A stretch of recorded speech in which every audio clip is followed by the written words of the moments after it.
କେତେବେଳେ ଆସୁଛ?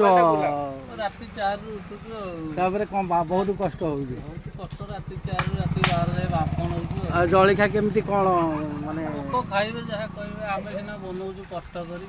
ହଁ କଷ୍ଟ ତ ନିଶ୍ଚିତ ହେଉଥିବ ରାତି 4ଟାରୁ ଉଠିକିରି। ଆଉ ବର୍ତ୍ତମାନ ମାନେ କେମିତି କ'ଣ ଦେଉଛନ୍ତି ଲୋକ ସନ୍ତୁଷ୍ଟ ହେଉଛନ୍ତି?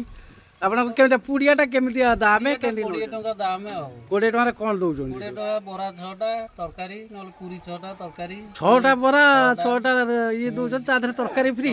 ତରକାରୀ ଅନଲିମିଟେଡ୍ ଅଛି ଅନଲିମିଟେଡ୍ ଅଛି, ମାନେ ଯେତେ ଖାଇପାରିବେ ତରକାରୀ? ଖାଇପାରିବେ। ଆଚ୍ଛା, ତାହେଲେ ଆଉ ଭଲ ଚାଲିଛି ତ ଇଏ? ତେଣିକି ଲୋକମାନେ ଖାଇବେ, ଯାହା ଭଲ ମନ୍ଦ କହିବେ ଆଉ, ଆମେ ତ ବନଉଛୁ। ଆଚ୍ଛା, ଆପଣଙ୍କର ତ ବହୁତ ଶସ୍ତା ଅଛି, ତାହେଲେ ଆମର ଏଠେଇକି ଆସିବାକୁ ହେଲେ କେମିତି କୋଉଠୁ ଆସିବାକୁ ପଡ଼ିବ ଟିକେ କୁହନ୍ତୁ? ଆପଣ ଯଦି ମେନ୍ ରୋଡରୁ ଆସୁଛନ୍ତି, ଆଜ୍ଞା। ଛକପାଳରୁ ଓହ୍ଲେଇବେ, ଜନାପାଳ ଛକ ନେଇ ବଣିକୁଣ୍ଡ ରୋଡରେ ଆସିବେ ଆଉ। ବଣିକୁଣ୍ଡ ଛକ ଏଇଟା? ଛକ ଏଇଟା ଆଉ। ଛକ ଏଇଟା। ଆପଣଙ୍କ ଦୋକାନ ନା?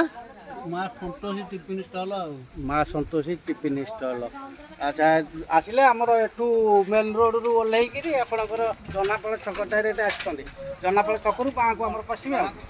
କୋଉଠି ମାନେ ପାଟପୁର ରୋଡ଼ରେ ଆସିଲେ ଆମର ବଣିକୁଣ୍ଡ ଛକରେ ଆପଣଙ୍କ ଷ୍ଟଲ୍ଟା ଆଉ। ଆଚ୍ଛା, ତାହେଲେ ଭଲ ବେପାର ତ ମାନେ ଯାହା ହେଲେ ମୋଟାମୋଟି ହେଉଛି ନା? ହଉ, ଯାହା ହଉ ଭଗବାନ କରନ୍ତୁ, ଆପଣଙ୍କର ଚାଲୁ। ଆଉ